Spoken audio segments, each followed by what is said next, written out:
Hi everyone, my name is Tyler McNamer, and today we're going to go straight to the topic and talk all about different forms of communication. Now, one of the things that I believe is really quite fundamental with communication, whether it can be nonverbal or verbal, but especially nonverbal, it's all in the eyes. Now, you can tell a lot just by looking at people in the eyes of what they're feeling and what they're thinking. So it's all in the eyes. In fact, I even know a good story where someone with autism happens to communicate just by using her eyes in general. Knows what she's feeling, what she's thinking, and you can tell that either she's happy, sad, or frustrated, irritated, that kind of stuff too. It's all in the eyes. So I do believe that even when people are nonverbal, they can still show a lot of emotion just by using eye contact. And there is also a thing where eye contact with autism can be a little challenging at times too. So check for me too, because I used to have a challenging time with eye contact too. I'm sure I'm doing it right now. but it took years. It took years to do that. Even took all my mental capacity to get people to set people straight and tell them, look at me. Yeah, it took me all my mental capacity. As much as I don't want to use eye contact, I just know that's really important in all concept too. It's like one of those things where it's like it's serious when Tyler McNamer tells you, look at me, kind of thing. So number one, eye contact. It's important. You gotta really look at them in the eyes. Number two is different forms of communication through art. Now I'm sure you probably have meant or probably have known this by now. Is that I am a humongous advocate in the world of art. Whether it be drawings, illustrations, or writing music, and even making videos and all that concept too. Sometimes I like to express by doing videos at times too. Of course, this doesn't count because this is all for work, but it's true. Sometimes I like to make videos for the fun of it. That's just my way of expressing all concept too. Not that I don't have the ability to express or communicate much more properly, but it's just mostly for the fun. So any artists out there, make it a priority to yourself to find your talent of art. Just express yourself, whether it be through illustrations or drawings. And what's on your mind? What are you thinking? What are you feeling? On concept too. Because sometimes, know from experience is that you can tell what artists are feeling.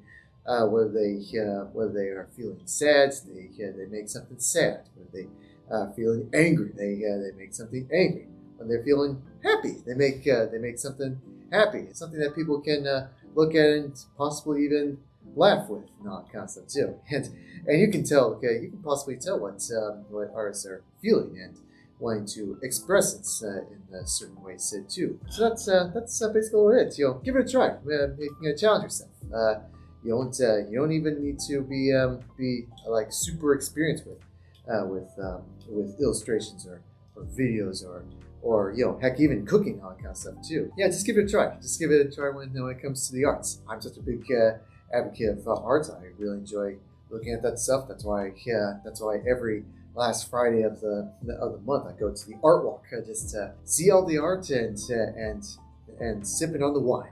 Kind of thing. That's what it is. I'm sure this is not going to be the last time I mention the art in the next video, but all I'm saying is, gotta give it a try. It's a way of expressing, and people can understand that kind of way too. So give it a try. There are no limitations to arts, because I believe that art is freedom. That's why I would recommend. That's number two. Number three. Now, this is one thing that helped me a lot when it comes to expressing emotions. I wasn't really quite the best at expressing emotions. Expressing emotions. If I tend to look happy, well, that wasn't the case. I was actually feeling very depressed and sad. So what do? Number three happens to be a special little magnet board. We had this magnet on the refrigerator concept too. A magnet on the refrigerator, and in this magnet, you get to move this little piece around the different faces. On concept. So the magnet piece, it says, today I feel, and you can move the magnets certain areas. Like if you're feeling Like for example, today maybe you're feeling shy, or you're feeling frustrated, or feeling excited, feeling happy, feeling hysterical, feeling grumpy, and all these different other expressions and emotions that you can think of. So, so that's what we did. When I didn't have the ability to express and show what I was feeling, I just took that magnet and kind of just moved it to where I was kind of feeling. In fact, I even moved it to hysterical because I was watching something really funny. I think it had something to do with one of my favorites.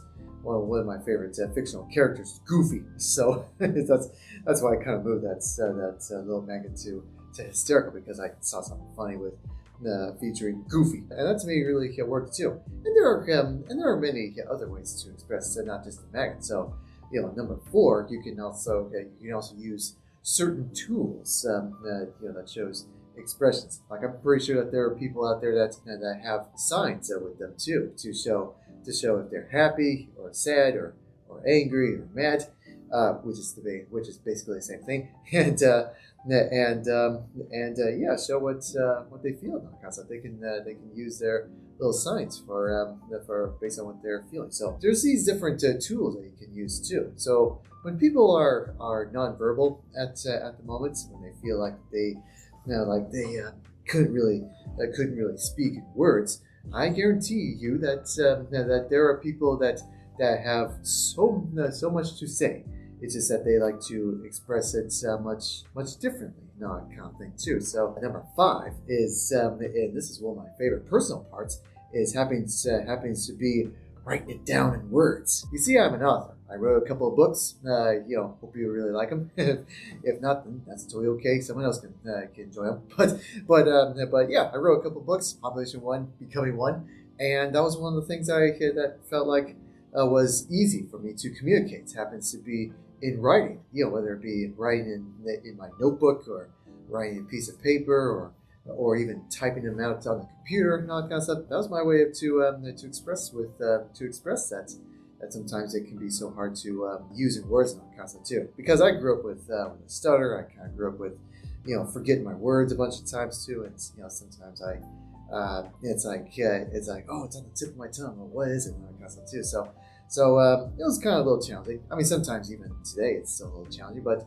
I feel like I'm getting a little better. But in the meantime, that's what I like to do. Is I like to put these things in words, and with the writing of the sheet of paper, and typing them out on the typewriter or on the computer. That's it too. It's that's just my personal take. So any potential authors out there, you gotta start writing. You gotta start writing things down and typing them out. And don't worry if they may not make any sense. You can just say words that comes to your mind. Don't worry about grammar or spelling errors or punctuation and all that kind of stuff too. All it is that you gotta get your ideas down in papers, and I think you may feel a little bit better once you get all that down. You might feel all these words are trapped in your head and they need to be let out. Once they are let out, you feel a lot. You may feel a lot free and calm and relaxed for these kind of things too. So just give it a try. Don't worry about the spelling mistakes or the grammar errors or the punctuation. Just gotta get those words out. Come on, just do it right now. and that's why. And that's my challenge for you. So just get out there. I know that the majority of you have so much to say, but maybe you feel like you're just not ready to say them, or maybe you're afraid that they may come out wrong, or maybe people may not understand.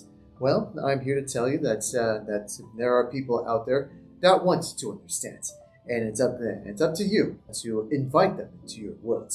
It's up to you to express yourself, to show them a little bit about you. They will never know unless you take the first step. And like I always say in previous videos, it's a team effort for these kind of things too in communication. So even if there are people out there that do not have the ability to speak at the moment, I do believe that their times will come eventually. It may take a year, it may take a couple of years, or 5 years, or heck, even 10 years to get those words out. And in the meantime, there are alternative ways to speak using nonverbal tactics and communication. So my challenge for you, ultimately, the ultimate challenge for you is to go out and explore. Just go out and explore what makes you feel comfortable, what makes you feel like you can find your voice. There are so many ways of doing so, even without the ability to speak. And when that happens, adventure is soon going to come. You will find that sense of community along with the communication, and ultimately you will find your voice. So I know it's scary. I know it's sometimes a little hard because it's completely new. But fear is temporary. Courage is forever. My name is Tyler McNamer, and I wish you a good night. So get out there, challenge yourself.